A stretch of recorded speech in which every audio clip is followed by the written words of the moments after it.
I'm Blue TNT, and today I'm playing Red, Green, Yellow. This is a deck I've been building for practically like half a year now. It started off with a really simple concept. What if I used odds makers to get like a Jules turn 1, a Weird Sauce turn 1. Then I realized I could get the RPS, like mid-cost turn 1 too. And it slowly just developed around that, and now we have this very, very functional tricolor deck that I really like, and I'm just going to play some matches with it today. If there's anyone in the server to fight. Okay, we're gonna server hop.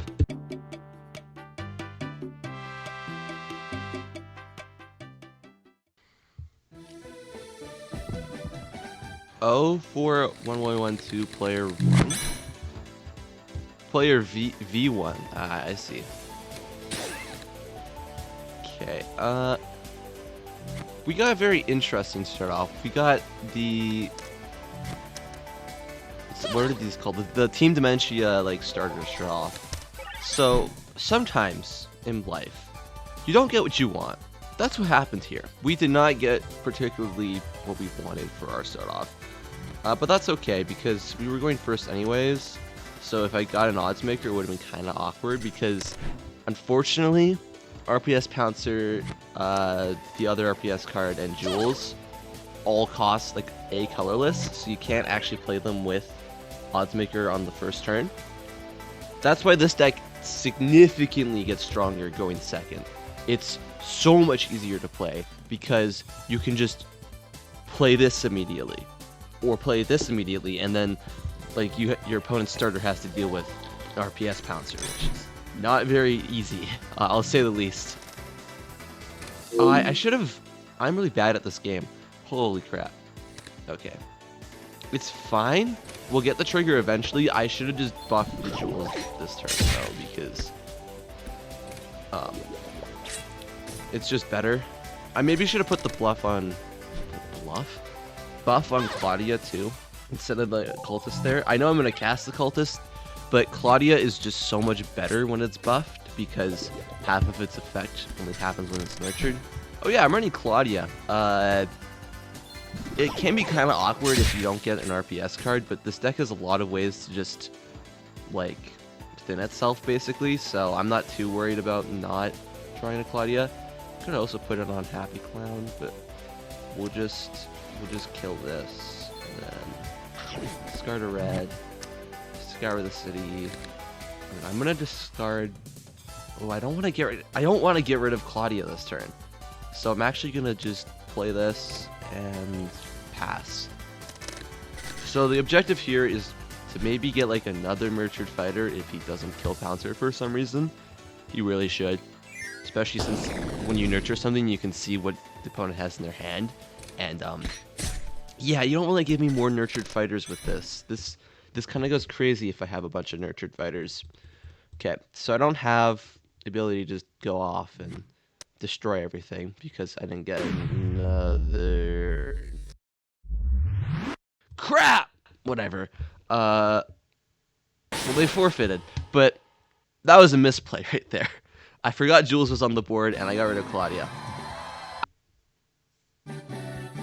Yo, is that a JoJo reference?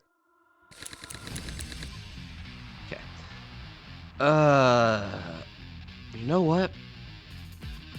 what? I actually think Infernus Cultist is a better start off here. Because that means now I can go into Jules. It's a turn later than it would have been if I was going second, but whatever.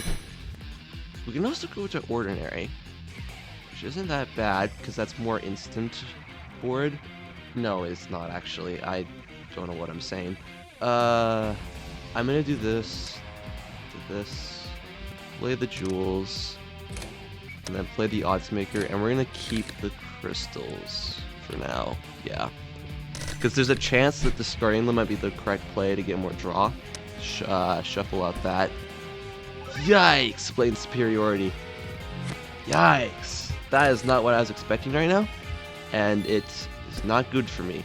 They should have shuffled Mr. Bean Bean back in. Why did they not do that? They would have easily gotten the Harken proc. Now their Harken's garbage. What was that? Maybe they're new. Maybe they're playing for Die of Death. Who knows? That would at least explain what just happened there. We're going to discard you and you. Yep. Okay. Cool. And we'll play you. Again, getting rid of Claudia, which is again a really strong card, and I will keep insisting on that, even if I never play her. But I'm sure it's fine. I'm sure it is fine. It was worth doing that play and shuffling out, so whatever. Okay, Harken this time will trigger because this card is really stupid.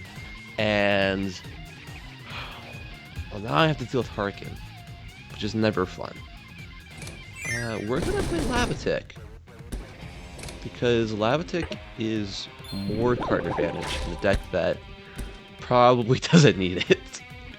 I'm gonna be so for real. It's kind of excessive. It's also stats, especially with that. That's just nice.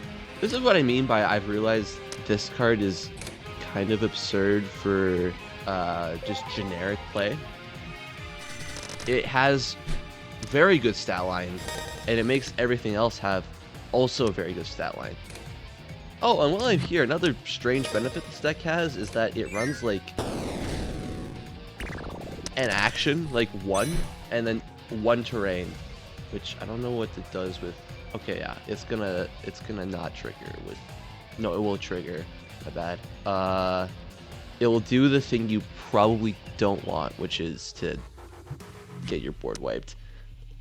I mean, it depends if your opponent's playing like this, where they play it on like a full board, basically.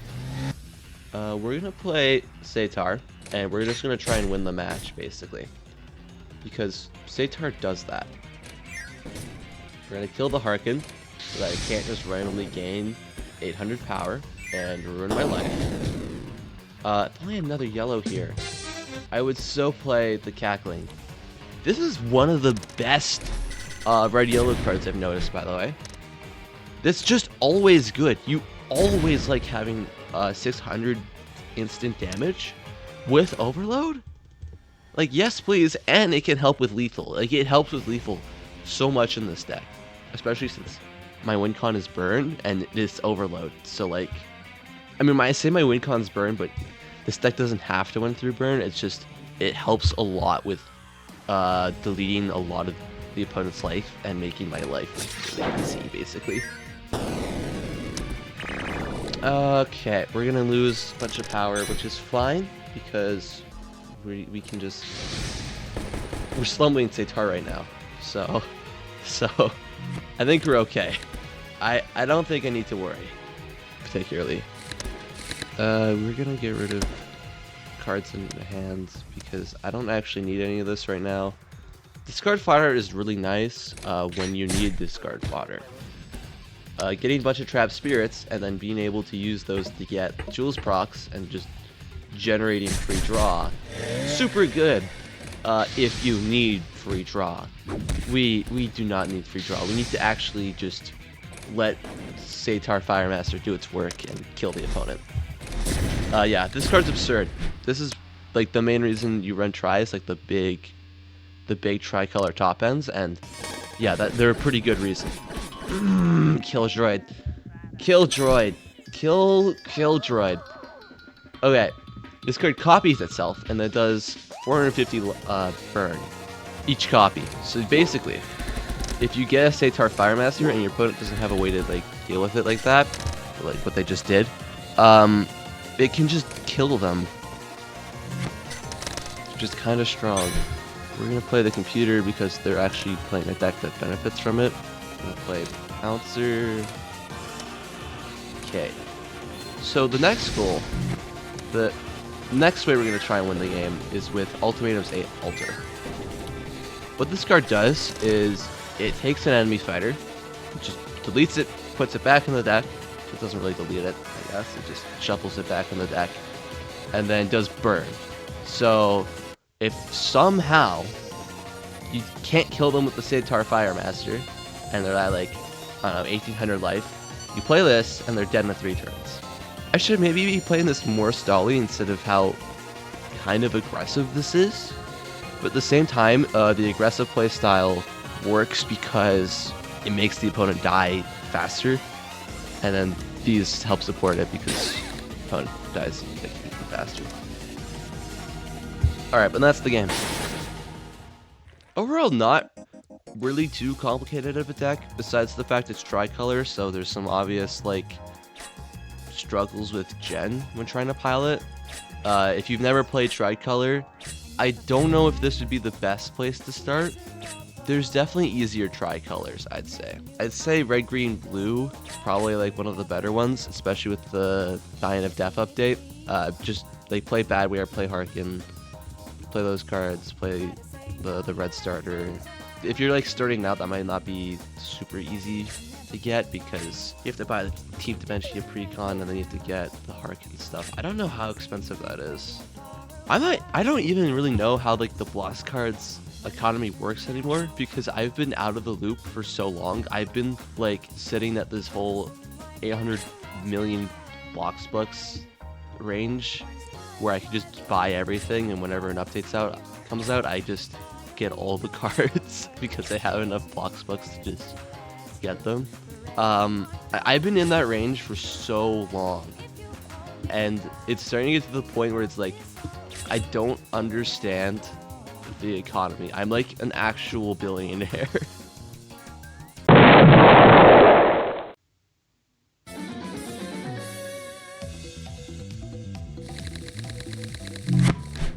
Okay, we have the. I wish I had a wheel. Not wheel. What am I saying? Odds maker right now. I wish I had an odds maker right now, because then we could go ordinary. But the start off is still fine. We can get 2 fighters actually, so it's pretty good. And we can even. Oh, we're definitely gonna depower this. That helps a lot here. All right, so I probably want to go for maybe ordinary Lavatic or something like that to just get like an early board. Yeah, okay, so we're gonna put. I could put the ordinary buff onto Cackling Hellbiker. This is another reason why Cackling's so good in this deck, because you can just nurture it or worker it, and it 400, 900 haste. I'm going to. I don't know what I want to do. I'm gonna play ordinary workers. Screw it. I think that's what I should do. And then I'm gonna buff this.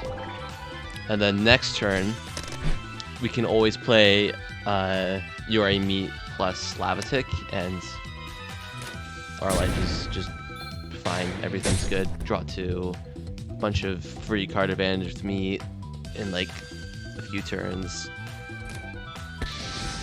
Alright. I'm kind of intrigued. They're playing Rocket Arena and Pixel Flame. I would think with Rocket Arena you should be trying to like preserve as much life as possible to get as much value out of this rain, but okay, yeah, so we can use Meat to help ordinary trade, and then we can get rid of Meat for just free card advantage. Okay, yeah, hand's looking good. Okay, I see a vision. We're gonna go for triple yellow discard because we're just gonna be able to get how much base plate is that? We're gonna get a ridiculous amount of base plate for the point of the game we're at. We're gonna be so far ahead in Gen. Profane Bargain's gonna pop off here. All right.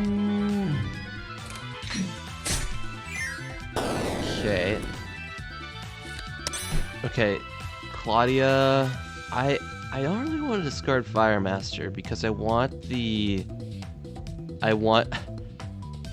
of the entire point of doing this is ramping to him, but I don't have enough yellow anyways, so we can get rid of him.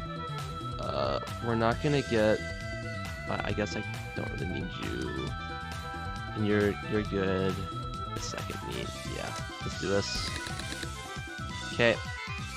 And now we can just discard cards, and we're at rank 9 on turn 4. Okay, that is the most ridiculous profane I've ever had, I think. That was insane. Look at this. Wow, okay. I think from here we just win, right? Like from here we just have too much gen too early. What a high roll. What a crazy high roll. Yeah. Okay. I'm gonna put the buff on Claudia. And then from here we can draw more, get more card advantage. Just never stop the card advantage train. And then so we can place, or we can attack with Snapper to get more nurture buffs, make Claudia more ridiculous. Win.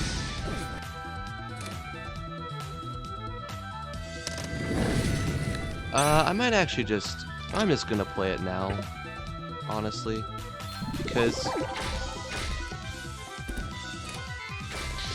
I maybe should put the ordinary buff on Hellbiker actually, because the play here might have been to just, yeah, to hyper buff Hellbiker so that I can just get free lethal, but I mean this is still pretty good. Yeah, one. Yeah. Oh, what a deck. Anyways, that's pretty much all I have to say and show with this deck.